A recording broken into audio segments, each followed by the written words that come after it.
Hello everyone. Today we learn about alpha blocker as antihypertensive effects.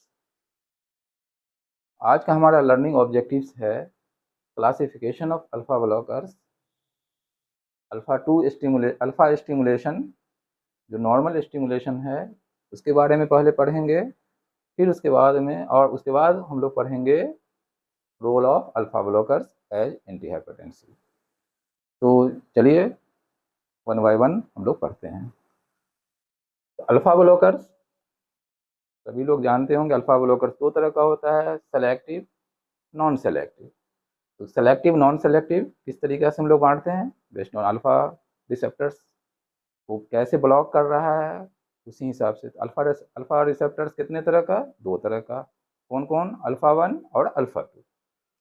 ठीक है, तो alpha 1 को ब्लॉक करेगा, तो इस क्लास के इस ग्रुप के ड्रग्स को हम लोग एक उसका जो पर्टिकुलर जो आइडेंटिफिकेशन है वो क्या है, जोसिन, ZOSIN, जोरसिन। जोसिन उसके लास्ट में लगा होगा, लास्ट में लगा होगा मतलब उसका सफिक्स होगा। एंड जो ड्रग एंड करेगा जोसिन से करेगा। तो इस क्लास में, इस ग्रुप में कौन कौन सी ड्रग होगा? जोसिन, पराजोसिन, पराजोसिन, ठीक है, टेराजोसिन,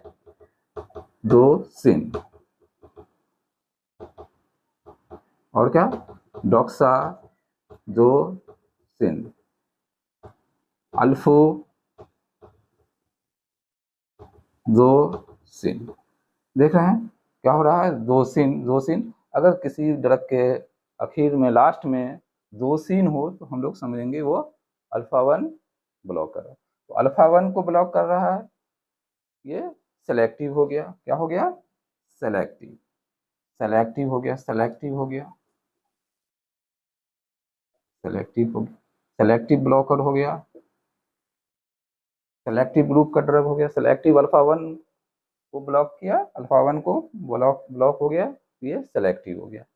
दूसरा अल्फा 2 ब्लॉकर्स। क्या अल्फा 2 ब्लॉकर्स होते हैं? एक ड्रग है जिसको हम लोग एग्जामिनेशन पर्पज से याद रखते हैं, और अल्फा 2 के बारे में पूछा जाए ब्लॉकर, अल्फा 2 ब्लॉकर, तो क्या है वो? योहिम्बिन। योहिम्बिन, ये नॉट क्लिनिकली यूज्ड, सिर्फ रिसर्च पर्पज के लिए है। नॉट क्लिनिकली यूज, सिर्फ रिसर्च पर्पज के लिए है। एग्जामिनेशन में अगर पूछा जाए अल्फा 2 ब्लॉकर्स का नाम बताओ, अल्फा 2 ब्लॉकर्स क्या होगा? यूहिम्बिन। ये नॉट क्लिनिकली यूज्ड। ठीक है, अब आते हैं अल्फा 1 और अल्फा 2 ब्लॉकर्स। फिर ये दोनों दो ब्लॉक हो गया, ये क्या हो गया? नॉन सेलेक्टिव हो जाएगा। Non selective, non selective alpha 1 और अल्फा 2 ब्लॉकर। ड्रग्स क्या होगा? ड्रग्स फेंटोलामीन,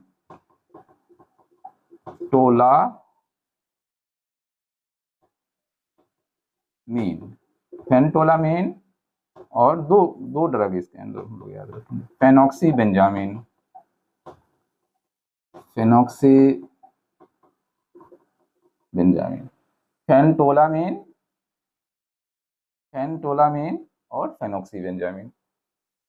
तो फिर से देख, alpha 1 selective, alpha 2 blocker yohimbine, और alpha 1 alpha 2 non selective, phentolamine, फेनॉक्सीबेंजामिन।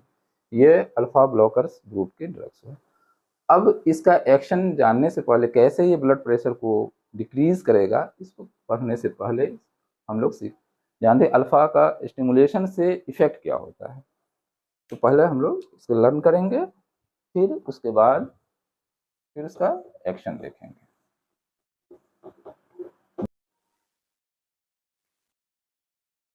तो अल्फा स्टिमुलेशंस के बारे में हम लोग पढ़ते हैं। Alpha stimulations, stimulations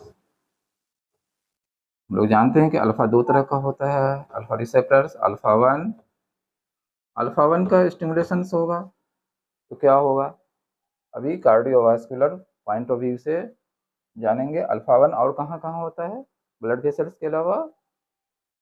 radial muscles of iris जो मेडियासिस कराता है, डायलेटेशन ऑफ पुपिल कराता है, और स्फिंक्टर ऑफ ब्लैडर यूरेथ्रा। तो वहाँ पे क्या होगा, वो कंट्रैक्शन करा, यूरिन रिटेंशन करवाता है, इसी वजह से अल्फा 1 ब्लॉकर का रोल वहाँ पे जो अल्फाजोरसिन है जो बीपीएच में देते हैं, ठीक है, वो हम लोग अलग से फिर पढ़ेंगे। तो यहाँ पर ब्लड वेसल्स पर क्या कराएगा, ब्लड वेसल्स पे, ब्लड वेसल दो होगा, क्या होगा ब्लड वेसल, आर्टरी होगा, आर्टरी और वेन। आर्टरी की डायलेटेशन से, कंस्ट्रिक्शन, वैसो कंस्ट्रिक्शन करवा रहा है, वैसो कंस्ट्रिक्शन, इसको इस तरीके से लिखेंगे पहले,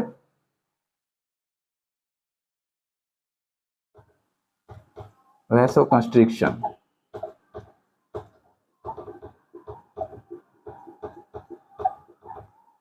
अब इसमें देखेंगे जो आर्टरी से क्या होगा, आर्टरी के कंस्ट्रिक्शन से क्या होगा, आर्टरी और वेन, आर्टरी के कंस्ट्रिक्शन से क्या होगा और वेन के कंस्ट्रिक्शन से क्या होगा। आर्टरी के कंस्ट्रिक्शन से क्या हो जाएगा, पेरिफेरल रेजिस्टेंस, पेरिफेरल रेजिस्टेंस जो है mainly depend, total peripheral resistance किस पे करता है, आर्टरी से, आर्टेरियोल उसको डिसाइड करता है। तो आर्टरी से क्या होगा, तो फिर कंस्ट्रिक्शन हो रहा है, कंस्ट्रिक्शन हो रहा है तो क्या होगा, ये है आर्टरी है, नॉर्मल मान लेते हैं, ये कंस्ट्रिक्ट कर गया, ये नैरो हो गया, नैरो हो गया, इसका क्या हो गया, डायामीटर, रेडियस जो है, इसका रेडियस ज़्यादा है, इसका रेडियस कम है, तो टोटल पेरिफेरल रेजिस्टेंस जो होता है वो इन्वर्सली प्रोपोर्शनल होता है इसका रेडियस के पावर 4 का। रेडियस के पावर 4, रेडियस क्या होगा, डिक्रीज होगा, तो टोटल पेरिफेरल रेजिस्टेंस इंक्रीज करेगा, ठीक है। तो यहाँ क्या हो गया, इंक्रीज किया या डिक्रीज किया है, जब कंस्ट्रिक्ट करेगा तो रेडियस क्या होगा, रेडियस डिक्रीज करेगा, रेडियस डिक्रीज करेगा तो peripheral resistance, total peripheral resistance increase हो जाएगा। कंस्ट्रिक्शन हो रहा है तो क्या हो गया, रेडियस डिक्रीज कर रहा है, टोटल पेरिफेरल रेजिस्टेंस इंक्रीज कर जाएगा। यहाँ आप टोटल पेरिफेरल रेजिस्टेंस इंक्रीज किया तो क्या होगा, इंक्रीज करेगा diastolic blood pressure, peripheral resistance, total peripheral resistance diastolic blood pressure का डिटर्मिनेंट है। फिर अल्टीमेटली क्या हो जाएगा, मीन आर्टेरियल प्रेशर इंक्रीज करेगी। यहाँ इधर से क्या होगा, वेन डायलेटेशन होगा, वेन कंस्ट्रिक्शन होगा, वैसो कंस्ट्रिक्शन ऑफ वेन होगा तो क्या होगा, क्या होगा फिर, जब वेन कंस्ट्रिक्ट करता है तो वेनस पुलिंग बढ़ेगा या घटेगा, वेन पतला हो गया, वहाँ वो जो है उसका क्या बोलते हैं उसको, कैपेसिटेंस, कैपेसिटेंस, वेन का जो कैपेसिटी है वो डिक्रीज कर जाएगा, वेनस रिटर्न बढ़ जाएगा, वेन का जो अब कैपेसिटेंस जो वेन कंस्ट्रिक्ट कर गया तो वेन को पुलिंग का कैपेसिटी वो डिक्रीज करेगा, जिसकी वजह से क्या हो जाएगा, वेनस रिटर्न जो है वो इंक्रीज कर जाएगा, वेनस रिटर्न इंक्रीज कर जाएगा, वेनस रिटर्न। तो इससे क्या होगा, वेनस रिटर्न जब इंक्रीज करेगा तो इन डायस्टोलिक वॉल्यूम इंक्रीज करेगा, इन डायस्टोलिक वॉल्यूम इंक्रीज कर जाएगा, इन डायस्टोलिक वॉल्यूम इंक्रीज किया तो फिर क्या हो जाएगा, स्ट्रोक वॉल्यूम इंक्रीज किया, और जब स्ट्रोक वॉल्यूम इंक्रीज कर जाएगा तो फिर कार्डियक आउटपुट इंक्रीज किया, और जब कार्डियक आउटपुट इंक्रीज करेगा क्या होगा भाई, सिस्टोलिक ब्लड प्रेशर का ये डिटर्मिनेंट है, और सिस्टोलिक ब्लड प्रेशर इंक्रीज का अल्टीमेटली फिर मीन आर्टेरियल प्रेशर इंक्रीज कर जाएगा।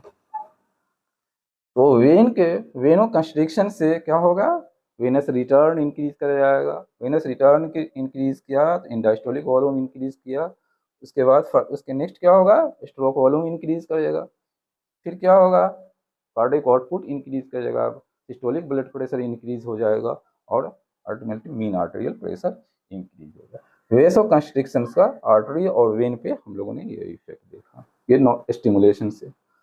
अल्फा 2 स्टिमुलेशन का दूसरे रिसेप्टर्स है, दूसरा है अल्फा 2। अल्फा 2 क्या करता है, अल्फा 2 का अगर स्टिमुलेशन होगा तो क्या होगा, तो सबसे पहले हम लोग जानते हैं कि अल्फा 2 होता कहाँ है, अल्फा 2 प्री सिनेप्टिक ये सिनेप्सिस जो दो नर्व को जंक्शन को क्या बोलते हैं, जहाँ दो नर्व मिलता है उसको सिनेप्सिस सिनेप्सिस बोलते हैं। सिनेप्टिक सिनेप्सिस, उसी से प्री सिनेप्टिक, ये एक नर्व इधर से आया, ये एक इधर, ये सिनेप्सिस, ये प्री हो गया, प्री हो गया, ये प्री सिनेप्टिक, प्री सिनेप्टिक होगा।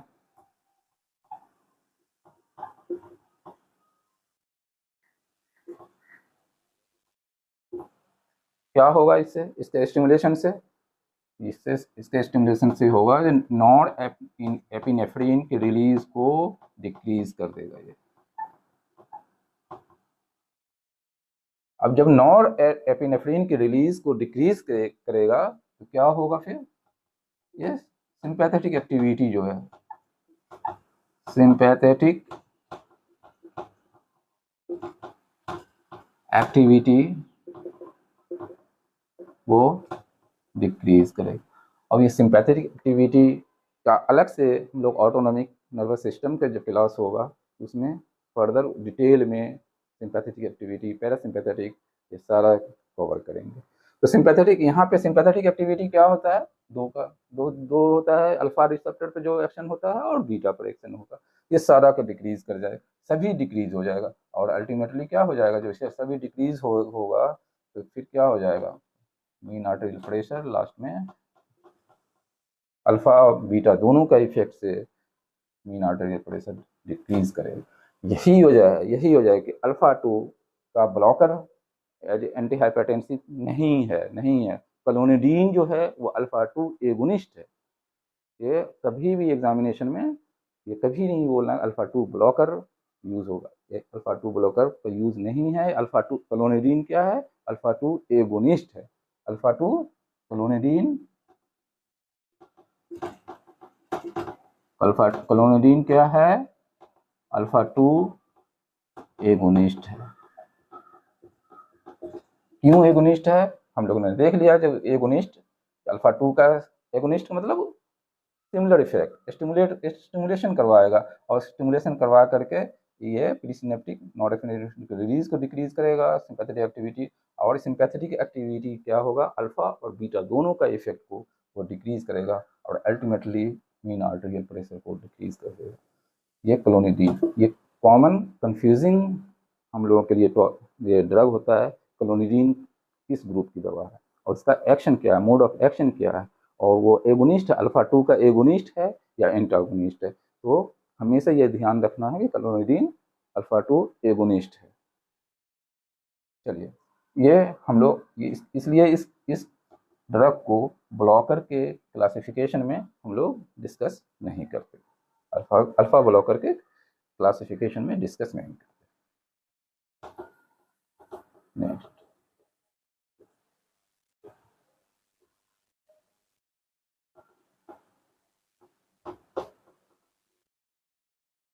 नेक्स्ट, अब अल्फा ब्लॉकर्स का दोनों ग्रुप से, सेलेक्टिव और नॉन सेलेक्टिव ग्रुप से एक एक ड्रग ले करके उसका एक्शन हम लोग देखते हैं जो कैसे ब्लड प्रेशर को डिक्रीज कर रहा है।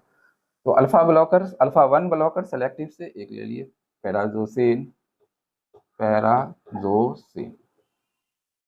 पैराजोसिन क्या है, क्या करता है, अभी हम लोगों ने बात किया सेलेक्टिव है, तो अल्फा 1 को सेलेक्टिव, अल्फा 1 को ब्लॉक किया, अल्फा 1 को ब्लॉक किया। अल्फा 1 क्या करता है, क्या कर रहा था, वैसो कंस्ट्रिक्शन, ब्लड वेसल्स पे वैसो कंस्ट्रिक्शन। अब ये ब्लॉक हो गया तो क्या होगा, एक्शन ब्लॉक कर दिया अल्फा 1 को, वैसो डायलेटेशन होगा। क्यों होगा वैसो डायलेटेशन, ये अल्फा 1 तो काम नहीं कर रहा है, प्रेजोसिन तो सिर्फ जाकर के रिसेप्टर को ब्लॉक किया, फिर वैसो डायलेटेशन हो क्यों रहा है, क्या ये एक्टिव वैसो डायलेशन है, नो, ये एक्टिव वेसोडाइलेटेशन नहीं है, ये पैसिव है। पैसिव क्यों, unopposed action of other receptor, beta 2 receptors, वहां पे ब्लड वेसल्स पे बीटा 2 रिसेप्टर्स भी है, उसका अनअपोज्ड, दो बैलेंस है बना हुआ है वैसो कंस्ट्रिक्शन, अल्फा 1 अल्फा 2 ब्लॉक, अल्फा 1 और बीटा 2 का बैलेंस बना हुआ है। अल्फा 1 ब्लॉक करेगा, बीटा 2 का एक्शन डोमिनेट कर जाएगा। तो क्या होगा, due to unopposed action of beta 2 और अदर डायलेटर्स जो है सब्सटेंस, उसका भी एक्शन प्रीडोमिनेंट होगा, क्योंकि अल्फा 1 एक पोटेंट वेसोकंस्ट्रिक्टर है और वो ब्लॉक होने से अदर वेसोडाइलेटेशन इफेक्ट जो है अनअपोज्ड हो जाएगा और जिसकी वजह से वेसोडाइलेटेशन का एक्शन होगा। तो क्या होगा फिर, वेसोडाइलेटेशन हो गया। फिर से देखेंगे टीपीआर क्या होगा। वेसोडाइलेटेशन टीपीआर क्या होगा, डायलेट कर गया तो आर्टरी या वेन जो है वो थिक हो गया तो रेडियस इंक्रीज हो गया, रेडियस इंक्रीज किया, टोटल पेरिफेरल रेजिस्टेंस डिक्रीज कर जाएगा, टोटल पेरिफेरल रेजिस्टेंस डिक्रीज कर जाएगा। जब टोटल पेरिफेरल रेजिस्टेंस डिक्रीज किया है तो क्या होगा, डायस्टोलिक ब्लड प्रेशर डिक्रीज करेगा और ultimately mean arterial pressure decrease करेगा। हाँ, ये तो आर्टरी का हो गया। चलिए, ये आर्टरी का हो गया। वेन से क्या होगा, वेन डायलेट करेगा तो क्या, क्योंकि डायलेट जब कंस्ट्रिक्ट दोनों हो रहा है, आर्टरी या वेन, तो डायलेट भी दोनों होगा, आर्टरी और वेन। आर्टरी के डायलेटेशन से समझ में आया, चलिए ये आर्टरी का हो गया। ये क्या हो गया, ये आर्टरी से जो है पेरिफेरल रेजिस्टेंस, ये आर्टरी का। वेन में, वेन का होगा तो क्या होगा, वेनो डायलेटेशन होगा तो क्या होगा, वेनो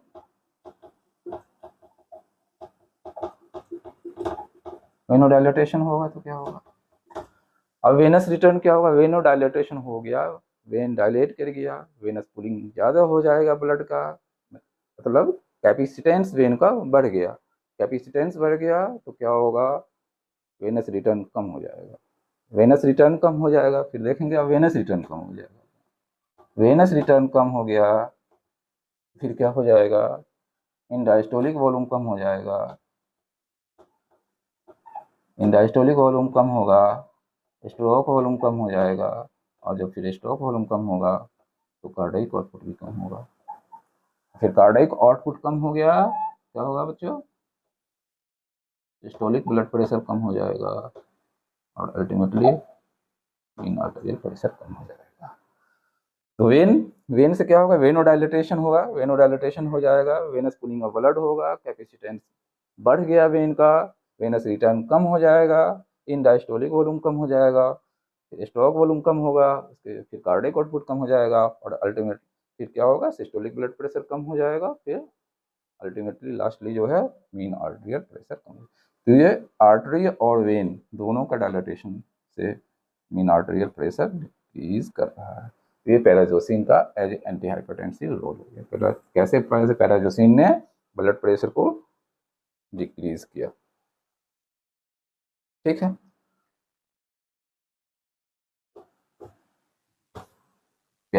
इसलिए पैराजोसिन जो डिक्रीज करता है, ये वेसोडाइलेटेशन का इफेक्ट से, तो इसका एक साइड इफेक्ट जो है फर्स्ट डोज, जो पॉस्चुरल हाइपोटेंशन जो होता है, फर्स्ट डोज हाइपोटेंशन जिसको बोलते हैं, उसका कॉमन साइड इफेक्ट है, या उसको ऑर्थोस्टैटिक हाइपोटेंशन या पॉस्चुरल हाइपोटेंशन भी बोलते हैं। चलिए नेक्स्ट देखते हैं हम लोग, एक नॉन सेलेक्टिव ग्रुप से लेते हैं, उसका क्या रोल है, नॉन सेलेक्टिव किस में यूज। तो अब हम लोग फेनॉक्सीबेंजामिन नॉन सेलेक्टिव के बारे में पढ़ते हैं। Friends, फेनॉक्सीबेंजामिन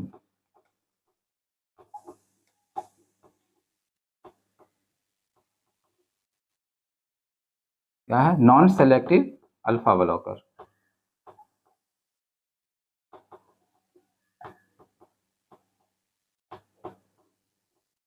alpha blocker, non selective alpha blocker, non selective means blocking both alpha 1 and alpha 2, blocking both alpha 1 and alpha 2। तो क्या होगा, अल्फा 1 के ब्लॉक करने से क्या होगा, सिमिलर टू पैराजोसिन, पैराजोसिन के जैसा इफेक्ट आएगा, सिमिलर इफेक्ट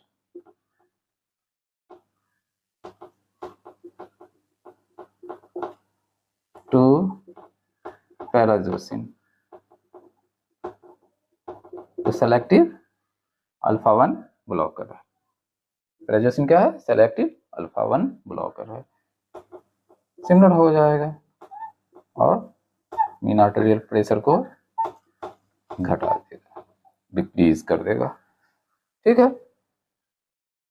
अब यहाँ ट्रिक ये है कि अल्फा 2 को ब्लॉक करने से क्या होगा। अल्फा 2 क्या कर रहा था, अगर देख अल्फा 2 क्या कर रहा था, अल्फा 2 जो है प्री सिनेप्टिक तो होता ही है, पोस्ट सिनेप्टिक भी होता है। ठीक है, तो प्री सिनेप्टिक जो है वो नॉरएपिनेफ्रिन की रिलीज को इनहिबिट करता है, डिक्रीज करेगा, और सिंपैथेटिक एक्टिविटी को डिक्रीज कर देता है, ये तो हम लोग जानते ही है। लेकिन अल्फा 2 क्या है, पोस्ट सिनेप्टिक इफेक्ट जो है, इसका जो पोस्ट सिनेप्टिक इफेक्ट जो होता है, post synaptic effect, post synaptic जो अल्फा 2 है पोस्ट सिनेप्टिक भी होता है। पोस्ट सिनेप्टिक जो होता है same as alpha 1, same as alpha 1, वो सिनेप्टिक जो होगा वो सेम एज अल्फा 1, तो सेम एज अल्फा 1 ब्लॉकर के जैसा ही वो इफेक्ट आएगा उसका। अब यहाँ पे समझने की बात है कि अल्फा 2 पोस्ट सिनेप्टिक का इफेक्ट होता है, आता है इसका जो स्टिमुलेशन होता है, क्योंकि ये एक कंडीशन होता है फियोक्रोमोसाइटोमा। क्या होता है एक कंडीशन, हम लोग समझ लेंगे, फियोक्रोमोसाइटोमा। इसी ये जो मेडिकल कंडीशंस हैं, ये डिसऑर्डर जो है, ये इसी कंडीशन में फेनोक्सीबेंजामीन का यूज होता है। क्यों भाई, फेनोक्सीबेन नॉर्मल पैराजोसिन अल्फा 1 ब्लॉकर इसमें क्यों नहीं करते, क्योंकि ये शॉर्ट एक्टिंग होता है, और क्या होता है, ये इररिवर्सिबल होता है। तो अब ये कंडीशन को समझेंगे, इस कंडीशन में ऐसा क्या होता है जिसमें ये जो है इररिवर्सिबल फिनोक्सीबेंजामीन जो alpha non selective alpha blocker है उसको यूज करते हैं। तो पहले ये इस कंडीशन के बारे में हम लोग मेडिकल कंडीशन में होता है क्या है उसको समझते हैं। फियोक्रोमोसाइटोमा क्या है, ये ट्यूमर है किसका, एड्रिनल मेडुला का, एड्रिनल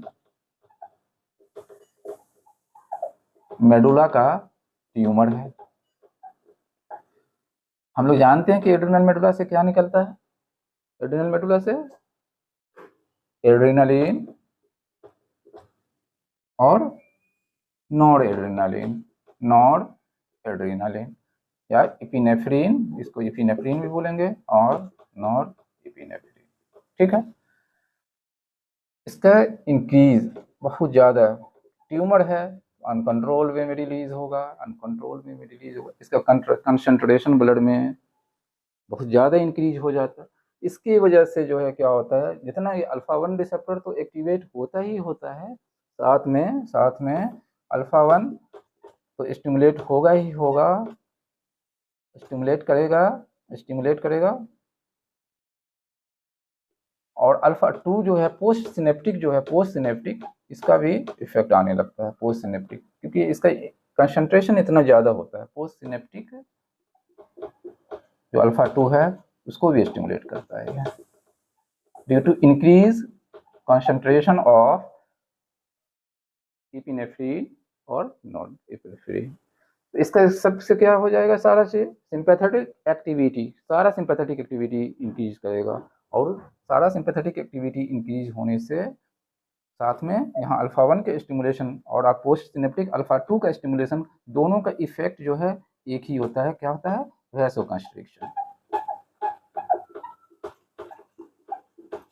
वैसोकंस्ट्रिक्शन कराएगा, और वैसोकंस्ट्रिक्शन बहुत ज़्यादा कंस्ट्रिक्शन कराएगा। इससे क्या हो जाएगा,